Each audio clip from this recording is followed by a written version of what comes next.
হাসপাতালে রোগীদের সঙ্গে ডাক্তার, নার্স সহ অন্যান্য কর্মীদের একাংশ দুর্ব্যবহার করে থাকেন। বিভিন্ন সময় এমন অভিযোগ তুলতে দেখা যায় রোগী ও রোগীর পরিজনদের।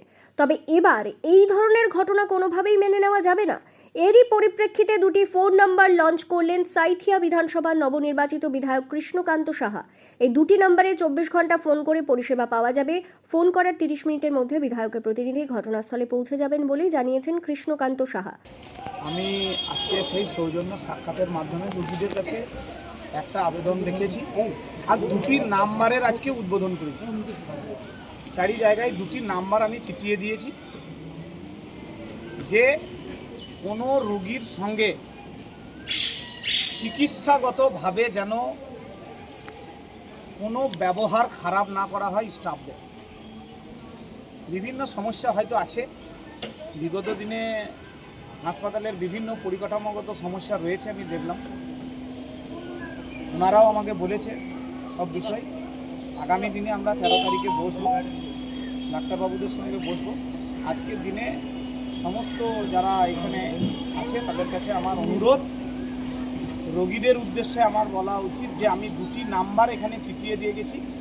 24 ঘন্টায় যদি আপনাদের চিকিৎসা পরিষেবা সংক্রান্ত হাসপাতালের কর্মী, স্টাফ, ডাক্তার তাদের যদি কোনো ব্যবহার খারাপ থাকে অতি সত্বর ফোন করবেন।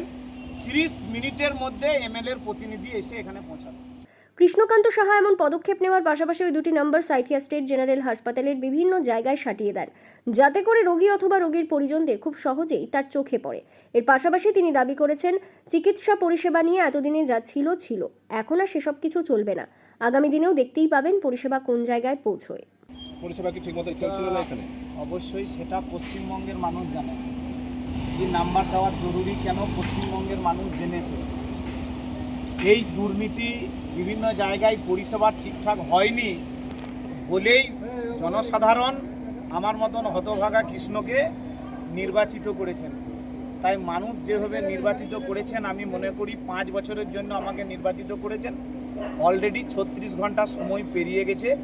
আমি দুঃখিত যে 36 ঘন্টা এখনও আমি পরিষেবা দিতে পারিনি 36 ঘন্টা মানুষের জন্য। তাই আজকে আমি সৌজন্য সাক্ষাৎ করে গেছি, আমি নাম্বারও দিয়ে গেছি কেবলমাত্র রোগীদের জন্য, যে তাদের যদি কোনো সমস্যা হয়, চিকিৎসা সংক্রান্ত গাফিলতি, স্টাফদের ব্যবহার খারাপ, আমি সমস্ত ডাক্তার, নার্স এবং এইখানকার সবাইকে বলে গেছি যে আপনাদের কোনো সমস্যা হলে ওই দুটি নাম্বারে আপনারা দিবারাত্রি ফোন করবেন।